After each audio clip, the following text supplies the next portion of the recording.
意大利足球明星巴洛特利庆祝进球方式很特别，在最近一场法甲联赛上，他以一记倒挂金钩帮助球队先驰得分，一旁的摄影记者早已守候这一刻，得分庆祝画面第一时间用手机。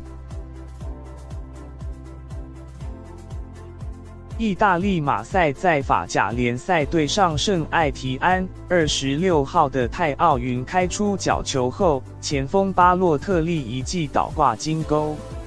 进球后，没先跟队友拥抱，反而走向场边摄影记者要他交出手机，接着把队友通通叫过来。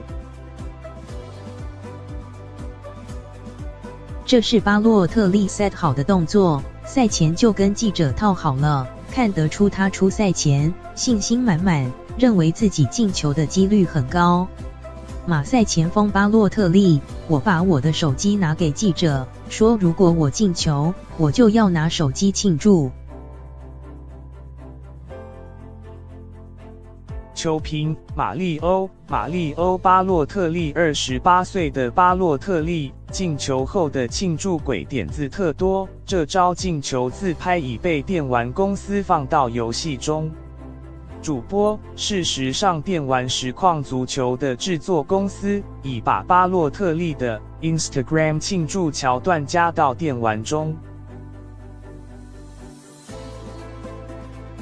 2010年对上曼联的比赛，巴洛特利进球后掀起原本的球衣，露出 Why Always Me 的字样庆祝进球，现在又多了拿手机自拍这招，堪称是足球界梗王。